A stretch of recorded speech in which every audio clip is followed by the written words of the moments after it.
네, 좋습니다. 기독교의 상징이다 라고 하면 뭘까요? 액세서리로 많이 하고 다니는 거, 또 오랫동안 사랑받는 것이 있죠. 뭐예요? 네, 십자가예요. 십자가. 어떤 사람은 몸에 십자가 문신을 한 사람도 봤어요.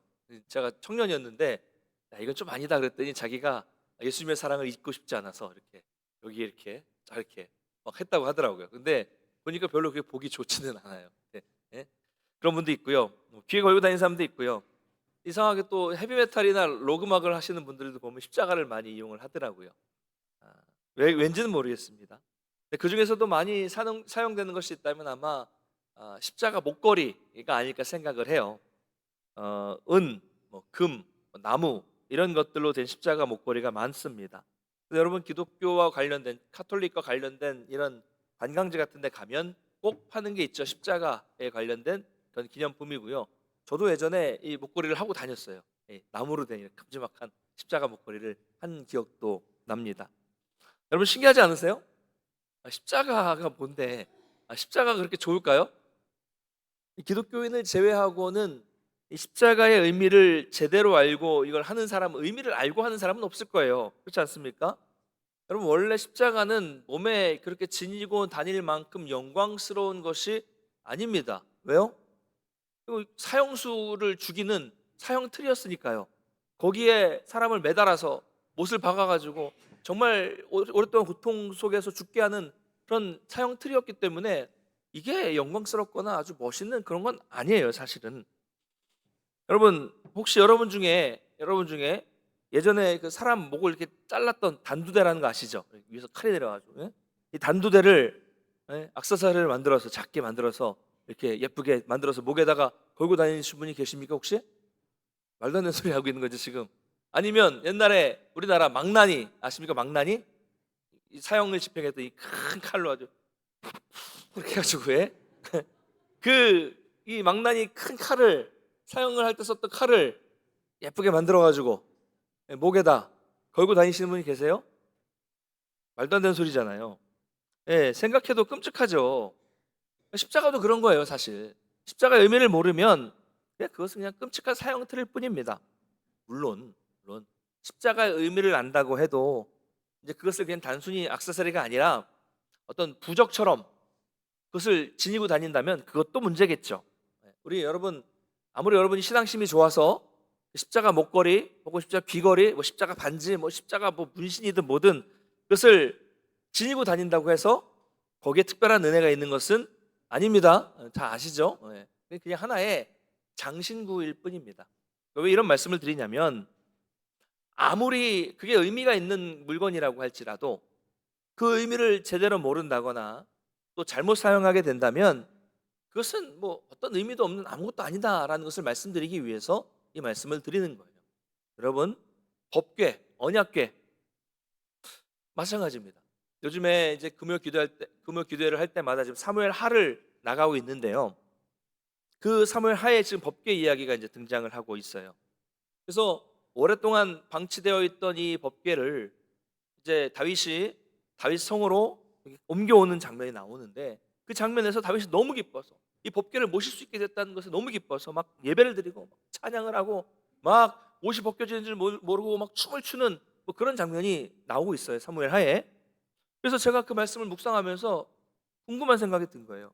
아니 이렇게 기뻐하는 법궤를 왜 그동안 그 오랫동안 그냥 변두리에 방치해 두었을까? 왜 그랬을까?라는 것을 이제 생각해 보면서 묵상하다가 거슬러 올라갔더니 이제 사무엘상으로 오늘 본문으로 거슬러 올라가서 이 본문을 보게 된 겁니다. 여러분 법궤는 뭐예요? 법궤, 언약궤가 뭡니까? 하나님이 주신 것이고 그 법궤 안에는 아론의 싹이 난 지팡이는 죽은 나무잖아요. 그 죽은 나무에서 싹이 난 지팡이가 들어있고요. 그리고 광야에서 먹었던 만나가 든 그 금항아리가 들어있고요. 그리고 하나님이 주신 십계명 돌판이 그 안에 들어가 있습니다. 세 가지가 들어가 있습니다. 근데 중요한 것은 그 안에 뭐가 들어있는지가 중요한 것이 아니라 법궤는 하나님께서 이스라엘 백성들과 함께하고 계신다라는 하나님의 임재의 상징이었어요. 하나님이 함께 하신다는 상징이었다는 것이죠. 그러므로 이스라엘 백성들은 이 법궤를 아주 존중해야 되고 또 경외하는 마음, 두렵고 떨리는 마음으로 이 법궤를 아주 소중하게 다루었어야 하는 것입니다. 문제는 뭐냐면 이스라엘 백성들이 이 법궤를 마치 십자가 목걸이처럼 마치 부적인 것처럼 사용했다는데 문제가 있는 거예요. 그러니까 이런 거죠. 법궤만 있으면, 하나님은 안 보이니까 하나님이 주신 이 법궤만 있으면, 이것만 있으면 우리에게 전쟁에서 우리는 승리할 수 있다라는 생각이죠. 그러니까 하나님을 믿는 믿음이 아니라 이게 한마디로 미신이 된 겁니다. 미신이 된 거예요. 여러분, 제가 미신이 무엇인지에 대해서 여러 번 설명을 드렸어요. 또 말씀드리겠습니다. 이걸 반복해서라도 우리가 명확하게 미신이 뭔지, 진정한 신앙이 뭔지를 구분할 필요가 있기 때문이에요. 여러분, 미신은 뭐예요? 내가 믿는 신과 어떤 인격적인 관계가 있는 것이 아니라 내가 가지고 있는 물질과 내가 가지고 있는 재능과 내가 할 수 있는 지극정성을 통해서 그 신을 어르고 달래서 그 신을, 마음을 바꾸는 것, 그 신을 돌이키게 만드는 것이 미신이라고 말씀을 드렸습니다. 자, 이스라엘은요, 법궤를 앞세우면서 그 법궤가 뭔가 상황을 바꿔줄 것이라고 생각을 했습니다.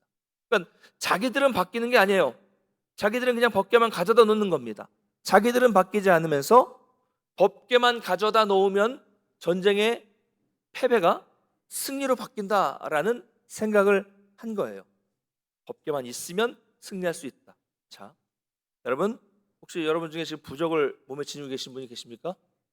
솔직히 말씀하세요. 어쩔 수 없이 어머니가 주셨다 법궤를 다 부적을 다 이렇게 몸에 지니고 이렇게 있으면 나에게 화가 미치지 못하는 것과 지금 뭐가 다릅니까? 법궤를 가져다 놓는 것과. 그렇죠?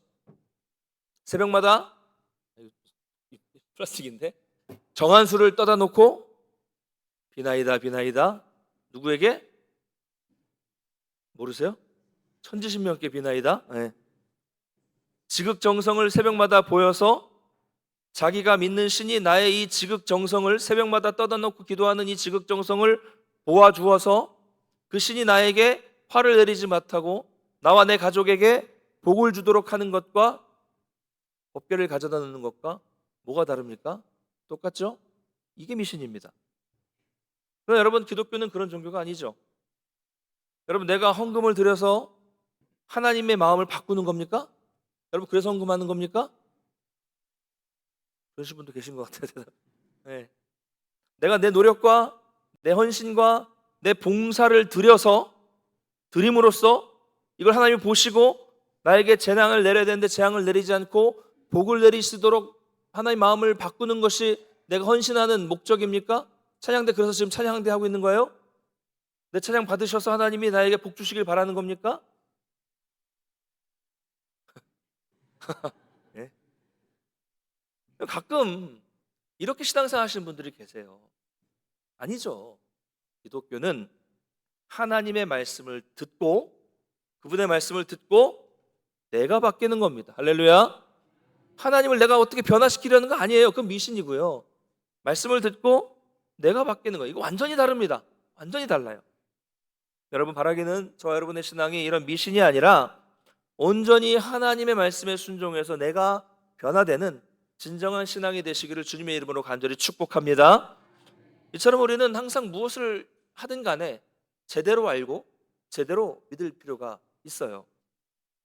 자, 이렇게 이스라엘이 법궤를 부적처럼 생각했으니 하나님이 그들과 함께 하실 리가 없죠. 이 과정을 한번 보겠습니다. 자, 이스라엘 백성들이 블레셋과 전투를 벌이게 됩니다. 그런데 이스라엘 백성들이 진을 치고 있었던 곳이 앞에 나오는데요, 에벤에셀이라고 합니다. 에벤에셀, 많이 들어보셨잖아요. 유명한 이름입니다. 요 뒤에도 나오니까, 오늘 본문에도 나오니까 뒤에 설명할게요. 앞에서 있었던 일인데 에벤에셀에 진쳤어요. 그런데 이스라엘이 블레셋에게 패합니다. 패배를 해요. 그러니까 충격을 받았어요. 아니, 어떻게 하나님의 백성인 우리가 할례 받지 않은 블레셋에게 우리가 질 수 있는가? 충격을 받은 겁니다. 그래서 이스라엘의 많은 장로들이 모여서 논의를 하기 시작해요. 그런데 그들이 이 장로들이 회의를 통해서 결정한 것은 놀랍게도 뭐예요? 법궤를 가져다가 법궤를 앞세우자라는 그런 결과였습니다. 여러분, 이스라엘의 장로들이라고 한다면 그래도 백성들 중에서는 신앙이 좋은 분들이에요. 그리고 경험이 많은 지도자들이라고 할 수가 있습니다. 그런데도 그들이 이 법궤를 내세우자라는 결정을 했다는 것을 보면, 그러니까 지도자들의 상태가 이 정도였다면 나머지 이스라엘 백성들의 영적 상태가 얼마나 엉터리였는가, 엉망이었는가를 알 수 있습니다. 자, 그래서 당시에는 성소가 어디 있었냐면 실로라는 곳에 있었습니다. 그래서 실로에 있었던 법궤를 가져다가 에벤에셀로 가지고 옵니다. 전장으로 가지고 오는 것이죠. 자, 그래서 법궤만 오면 사기는 높아졌겠죠. 근데 법궤만 오면 이길 줄 알았어요. 그러나 오히려 법궤를 내세웠음에도 불구하고, 법궤를 앞세웠음에도 불구하고 이스라엘은 블레셋에게 이전보다 더 큰 엄청난 사륙을 당합니다.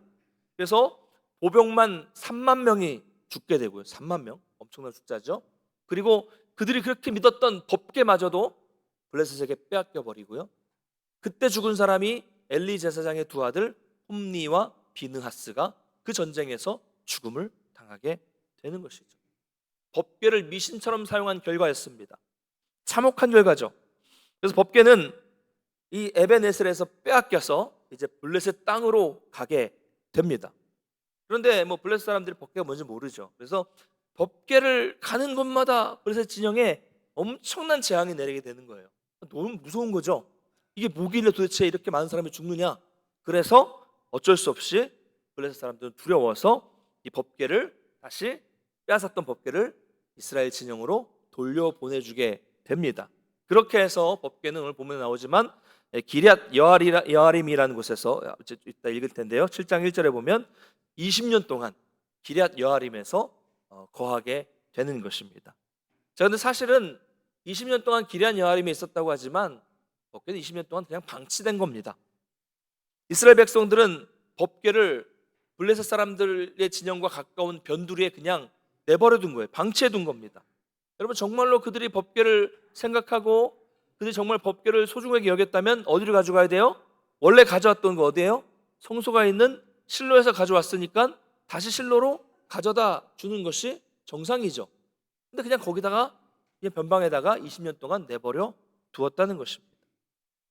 이 말이 의미하는 것은 아직 이스라엘 백성들 안에는, 그 중심에는 하나님을 제대로 모시지 않았다는 거예요. 다른 말로 하자면 그들은 지금 하나님과 교제가 없었다는 말이죠. 또 다른 말로 하자면 그들은 하나님과의 예배가 회복되지 않았다는 겁니다. 하나님과의 깊은 교제가 있었다면 하나님의 임재의 상징인 법궤를 변두리에 그냥 내버려두고 방치할 리가 없었겠죠. 이때는 이스라엘 백성들에게 하나님의 말씀이 없었고 온전한 예배도 없었던 영적인 암흑기였습니다. 하나님의 백성이, 여러분, 우리 성도가 하나님을 잊어버리고 산다는 건 엄청난 비극이고 엄청난 불행인 것입니다. 자, 그런데 그렇게 하나님과 법궤에 대해서 별로 관심을 보이지 않았던 이스라엘 백성들이 비로소 하나님을 다시 찾게 됩니다. 7장 1절과 2절을 한번 같이 읽어보겠습니다. 같이 읽겠습니다. 시작.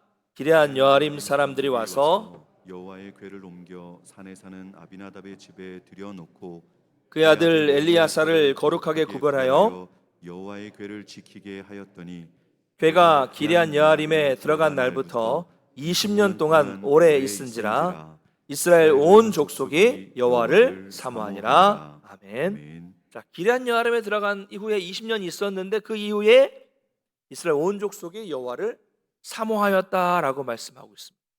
무려 20년이 지난 후에야 여호와를 사모하였다. 자, 여기서 사모했다라는 말의 원어는요, 애곡하였다, 슬퍼하였다라는 의미예요. 좀 다르지, 약간 의미가. 애곡하였다, 슬퍼하였다. 그럼 왜 슬퍼했을까요? 왜 애곡했을까요? 그 이유는 이스라엘 백성들이 하나님의 징계를 받아서 블레셋 백성들이 20년 동안 이스라엘 백성들을 그 20년 동안 괴롭혔기 때문이에요.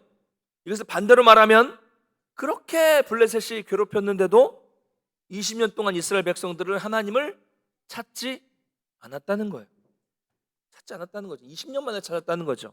어쨌든 그들은 그런 고통 속에서 간절한 마음으로 하나님의 구원을 사모하게 된 것입니다. 20년이 지나고 나서야 비로소 이스라엘은 하나님과의 관계 회복을 간절하게 원했다는 거예요. 자, 이렇게 좀 진행이 되는데요. 자, 이렇게 이스라엘 백성들이 하나님을 간절히 사모하게 되자 사무엘 선지자는 너희들이 하나님과의 관계를 회복하고 싶으냐? 그러면 이 두 가지를 지켜라 라고 이야기를 제시를 하게 됩니다. 두 가지. 첫 번째는 뭐냐면 이방신, 즉 우상을 제거하라는 거예요. 여러분, 이스라엘 백성들은 출애굽을 해서 가나안 땅에 들어왔는데 그때 가나안 땅에는 온갖 잡신들이 많이 있었어요. 그런데 이스라엘 백성들은 그 이방신들을, 우상들을 다 제거하지 못했습니다. 왜 그럴까요? 전혀 모르는 땅에 들어가 살기 때문에 새로운 땅에 살려면 그 땅에 신이 있어야 된다라는 그런 논리였어요. 그렇게 먹고 살기 위해서 하나하나 타협하다 보니 오랜 시간이 지나서 이스라엘 백성들 안에는 우상이 여전히 남아 있었던 것입니다. 그래서 사무엘은 그 너희들 가운데 남아있는 우상, 이방신을 제거하는 것이 하나님의 관계를 회복하는 출발점이다라고 이렇게 제시를 하게 됩니다. 우상을 버려라. 사랑하는 성도 여러분, 우리도 마찬가지입니다. 여러분, 혹시 하나님을 믿고 있으면서도 여전히 하나님보다 더 신뢰하는 것들이 여러분 가운데 있습니까? 하나님 이외에 내가 하나님을 믿고 있는데 하나님을 믿으면서도 이것도 붙잡고 있고 하나님을 믿으면서도 저것도 붙잡고 있는 그거예요. 그게 우상이라는 거죠. 그것을 버릴 때, 놓을 때, 언젠가는 내가 가지고 있는 이것을 써먹을 때가 있을 테니까 붙잡고 있자라고 하는 그것을 내려놓을 때, 그래도 내가 세상에 살면서 우리에게도 저들과 같은 것을 가지고 있지는 않아야 될까라고 생각하는 그것을 내려놓을 때 비로소 하나님과의 온전한 관계 회복이 있고 영적 부흥이 있다는 것을 여러분 믿으시길 바랍니다. 우상을 버리는 것이 출발이라는 거예요. 두 번째는 마음을 여호와께로 향하여 그분만을 섬기라는 거예요. 자, 우상을 제거하는 것만으로는 충분하지 않다는 겁니다. 제거했다면, 우상을 버렸다면 이제는 그 마음을 온전히 하나님을 향해서, 그 마음이 온전히 하나님을 향해야 된다는 것입니다. 하나님을 온전히 믿어야 된다는 거예요. 이것이 하나님과의 관계 회복을 위한 두 가지 조건, 잘 기억하십시오. 우상을 제거하는 것과 마음이 하나님을 향하는 것, 우리에게 그대로 적용이 돼요. 그렇게 하면 하나님께서 구원해 주신다라고 사무엘은 약속을 합니다. 자, 그랬더니 놀랍게도 이스라엘 백성들은 이 사무엘의 말에 순종합니다. 순종해요. 사랑하는 성도 여러분, 순종할 때, 말씀에 순종할 때 언제나 기적이 일어난다는 사실을 믿으시길 바랍니다. 여러분, 이것은 불변하는 신앙의 원리, 진리입니다. 이스라엘 백성들은 이 하나님의 말씀대로 우상을 버려요. 그리고 하나님을 섬기게 됩니다. 그리고 나서 사무엘의 명령에 따라서 온 이스라엘 백성들이 미스바로 모이게 됩니다. 많이 들어보신 지명이죠? 유명한 사건입니다. 제 기억으로는 1990년대에 미스바, 이 이름을 따서 미스바 대각성 집회 해가지고 잠실에선가 제가 갔던 기억이 나요. 그랬던 적도 있었던 것 같아요. 그때도 이때 이름을 딴 겁니다. 사무엘상 7장 5절 6절 말씀을 한번 읽어보겠습니다. 시작. 사무엘이 이르되 온 이스라엘은 미스바로 모이라. 내가 너희를 위하여 여호와께 기도하리라 하매 그들이 미스바에 모여 물을 길어 여호와 앞에 붓고 그날 종일 금식하고 거기에서 이르되 우리가 여호와께 범죄하였나이다 하니라. 사무엘이 미스바에서 이스라엘 자손을 다스리니라. 아멘. 자, 미스바에 온 이스라엘 백성들이 모이고요. 사무엘은 그 백성들을 위해서 중보 기도를 하고 이스라엘 백성들은 물을 길어서 그 물을 여호와 앞에서 부으면서 금식하면서 기도했다라고 말씀하고 있어요. 여호와 앞에서 물을 길어서 붓는 행위는요, 이 물을 쏟아내듯이 내 마음을 쏟아내는 회개를 했다는 것을 의미합니다. 마음을 쏟아내는 회개, 애통함이 있었다는 거죠. 마음을 쏟아낸다는 건 뭐예요? 나를 불쌍히 여겨주시옵소서, 나를 긍휼히 여겨주시옵소서, 나는 이런 죄인입니다, 나의 삶은 죄악뿐입니다, 나를 도와주시옵소서. 할렐루야. 이런 회개 기도를 그들이 했다는 거예요. 그리고 종일 금식하며 기도했다라고 말하고 있습니다. 여러분, 종일 금식하는 게 쉽습니까? 한 끼 하는 거 쉬우세요? 예, 한 끼 안 먹어도 막 배고프고 짜증이 나는데 쉬운 게 아니죠. 여러분, 금식은요 고통스러워요. 고통스러운 겁니다. 금식은 우리 인간의 생명을 보존하는 데 가장 중요한 음식을 끊어버림으로써 모든 것을 하나님께 맡기고 하나님께서 책임져 주시기를 바라는 행위가 금식이죠. 나는 음식으로 사는 게 아니라 하나님으로 삽니다. 이 고백이 금식입니다. 결국 이 이스라엘 백성들의 진실한 회개를 통해서 하나님과의 관계가 다시 회복되게 되었다라는 것이 사무엘 7장의 내용이에요. 조금만 더 보겠습니다. 그렇다면 이렇게 온전히 하나님 앞에서 회개하고 하나님과의 관계가 회복되었을 때 어떤 일이 벌어졌는가 한번 좀 보겠습니다. 자, 블레셋은요, 블레셋 백성들이 볼 때 이스라엘 백성들이 미스바에 다 이렇게 많이 모여 있다는 것을 보니까 뭐라고 착각해요? 우리랑 싸우려고 군대를 저들이 모집했구나 라고 착각을 하는 겁니다. 그래서 블레셋도 군대를 모아서 싸우려고 옵니다. 여러분, 이때 사무엘은 하나님께 번제를 드렸고 하나님은 드디어 응답을 주셨습니다. 할렐루야. 이게 무슨 말이에요? 여러분, 이스라엘은 지난 20년 동안 하나님 없이 살았습니다. 하나님을 찾지도 않았더니 응답도 없었어요. 그런데 이번에는 온전히 회개하고 하나님을 찾으니까 드디어 하나님이 응답을 주셨다는 겁니다. 여러분, 오늘 이 말씀을 보면 우리가 어떻게 하면 하나님의 응답을 받을 수 있는지 중요한 내용이 나와 있어요. 더 설명 안 드려도 알 수 있겠죠. 말씀에 따라 회개하고 진실한 마음으로 회개하고 하나님을 찾을 때 여러분 응답이 있다는 것을 믿으시기 바랍니다. 여러분, 응답이 있으니 당연히 이젠 승리한 거죠. 기적도 나타납니다. 10절을 한번 읽어보겠습니다. 10절 같이 읽겠습니다. 시작. 사무엘이 번제를 드릴 때에 블레셋 사람이 이스라엘과 싸우려고 가까이 오매 그날에 여호와께서 블레셋 사람에게 큰 우레를 발하여 그들을 어지럽게 하시니 그들이 이스라엘 앞에서 패한지라. 아멘. 자, 하나님이 큰 우레를 발하셔서 블레셋 사람들을 어지럽게 하셨고 이스라엘 백성들은 큰 승리를 거두게 되었습니다. 앞에서 보병만 3만이 죽고 큰 어려움을 당했는데 이제는 하나님이 함께 하시니 큰 승리를 거뒀다라고 말씀하고 있고요. 이스라엘이 한 일은 별로 없어요. 그저 막 혼란스럽고 막 어지러웠던 이 블레셋 사람들을, 도망치는 블레셋 사람들을 쫓아서 치는 것밖에는 이스라엘 백성들이 한 게 없습니다. 여러분, 그토록 오랫동안 괴롭힘을 당했던 이스라엘은 하나님과의 관계가 회복되자마자 응답이 있었고요. 이번엔 너무 쉽게 하나님의 능력으로 인해서 블레셋과의 전쟁에서 승리하게 되었다라는 것입니다. 자, 그래서 그 이후에 드디어 오늘 본문을 좀 봅니다. 앞에 설명이 좀 길었는데요. 이렇게 놀라운 승리를 거둔 이스라엘의 승리를 기념하기 위해서 사무엘은 기념비를 세웁니다. 그 돌의 이름이 뭐예요? 에벤 에셀입니다. 도움의 돌이라는 뜻이고 여기까지 우리를 도우셨다라는 그런 의미를 가지고 있어요. 사실 근데 여러분, 이 지명은요, 앞에 말씀드렸지만 어떤 곳입니까? 이곳이 이스라엘 백성들이 하나님의 법궤를 블레셋에게 빼앗긴 곳입니다. 아주 치욕스러운 지명이죠. 아마도 이 지역에 예전에는 다른 이름이 있었을 거예요.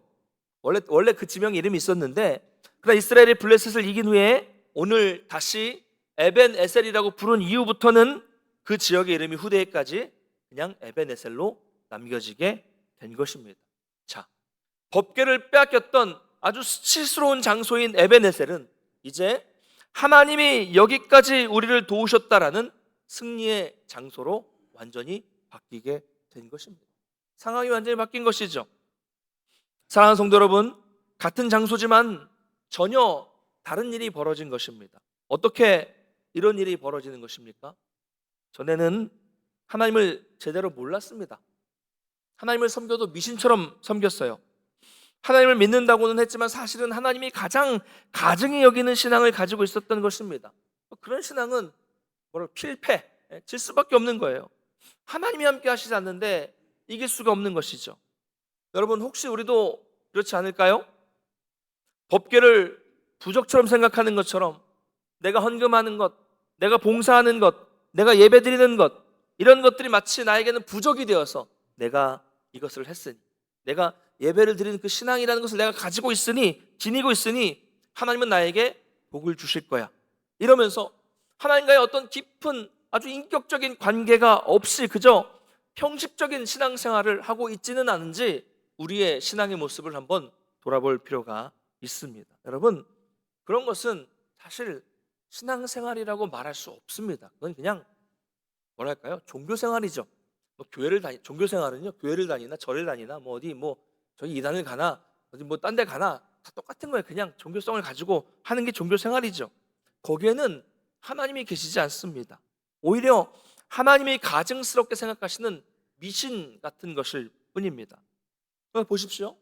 이스라엘 백성들이 미스바에서 간절하게 회개하였을 때, 회개하니까 하나님과의 관계가 회복되고, 하나님과의 관계가 회복되니까 참된 하나님을 그들은 직접 경험할 수 있게 되었습니다. 그로 인해서 회복되고 하나님 만나고 하나님의 은혜를 경험하니까 하나님의 영광이 실추되었던 바로 그 에베네셀이 이제는 놀라운 기적의 장소로 바뀌게 된 것입니다. 여러분 보십시오.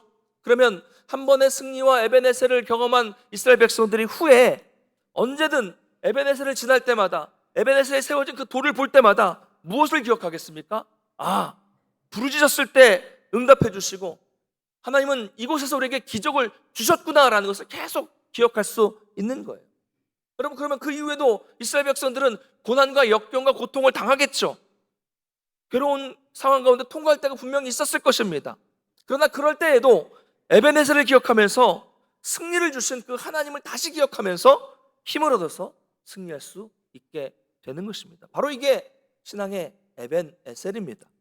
그러므로 저와 여러분 역시 과거의 에벤에셀을 기억하는 것이 너무나도 중요합니다. 할렐루야. 여러분에게도 다 그런 경험이 있으시잖아요. 있으시죠? 내 인생에서 정말 힘들고 험난했고 좌절했고 소망이 없었던 그 순간에서 하나님을 의지하게 되었고 하나님밖에 붙잡을 것이 없었고, 그 간절히 회개하며 하나님께 부르짖어 나아갔을 때 놀라운 기적을 베풀어 주셔서 생각지도 못했던 은혜와 구원을 주셨던 그 은혜, 그리고 지금까지 여기까지 나를 인도하셨던 그 하나님의 은혜, 여러분 이것을 기억할 때마다 앞으로도 어떤 고난과 역경이 닥쳐온다고 할지라도 우리는 그 기억을 통해서 그 근거를 가지고 다시금 이겨낼 수 있다는 것을 여러분 믿으시길 바랍니다. 말씀을 맺겠습니다. 오늘 맥주 감사주일인데요, 여러분 지난 6개월을 어떻게 지나오셨습니까? 고난과 역경 속에서 지쳐 쓰러지고 괴로운 지친 상황 속에서 여기까지 오신 분이 계실 수 있을 것입니다. 아마 많은 일이 있으셨을 거예요. 그러나 여러분, 오늘 말씀처럼 우리가 넘어졌던 그 자리, 우리가 실패했던 그 자리가 에베네셀, 하나님이 여기까지 우리를 도우셨다라고 고백할 수 있는 자리가 될 수 있다는 것을 여러분 믿으시길 바랍니다. 우리 실패할 수 있어요. 나는 패배할 수 있습니다. 그러나 실패해도 오늘 말씀처럼 하나님이 하시면 됩니다. 믿으십니까? 해결할 수 없을 것 같았던 문제들, 눈앞에 너무나도 캄캄한 상황들, 더 이상 내가 뭘 어떻게 해보려고 해도 내 힘으로 도저히 할 수 없는 그런 내 손을 떠난 문제들, 내 능력 밖의 문제들, 영적인 어떤 침체, 헤어날 수 없을 것 같았던 그런 고난, 이 모든 것들이라고 할지라도 하나님이 응답해 주시고 하나님이 일하신다면 오늘 말씀처럼 단번에 쉽게 승리를 이룰 수 있습니다. 할렐루야. 여러분, 오늘 이 에베네셀 하나님을 여러분 앞으로 기대하십시오.